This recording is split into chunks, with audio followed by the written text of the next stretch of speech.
On the 2nd of August 1990, Iraq invaded its rival oil exporting neighbour, Kuwait.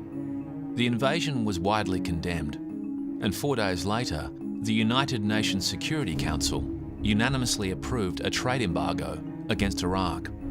A blockade of Iraq's access to the sea followed within weeks, as the United States assembled a large multinational task force in the Persian Gulf.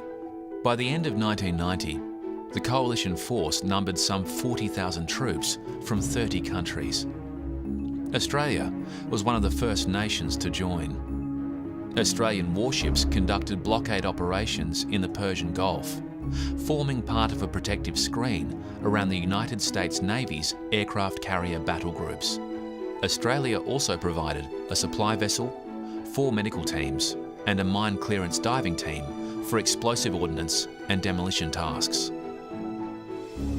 The UN Security Council set the 15th of January 1991 as the deadline for an Iraqi withdrawal from Kuwait. When Iraq failed to comply, coalition forces began an air bombardment of Iraqi targets.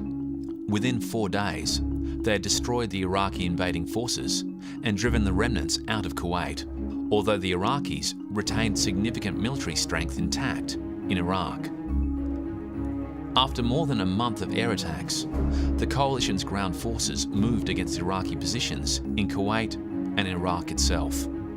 The magnitude and decisiveness of these strikes destroyed what was left of Iraq's capacity to resist, and soon Baghdad radio announced that Iraq's armed forces had been ordered to withdraw from Kuwait to the positions they had occupied before August 1990. 2 days after the order, the coalition ceased hostilities and declared victory. At this conclusion, 75 Australian personnel were sent to northern Iraq to assist in the provision of humanitarian aid to Kurds living in the UN-declared exclusion zone, while ships of the Royal Australian Navy remained on station to enforce UN sanctions. This was the beginning of the Australian Navy's decades-long commitment to the Persian Gulf and Middle East region.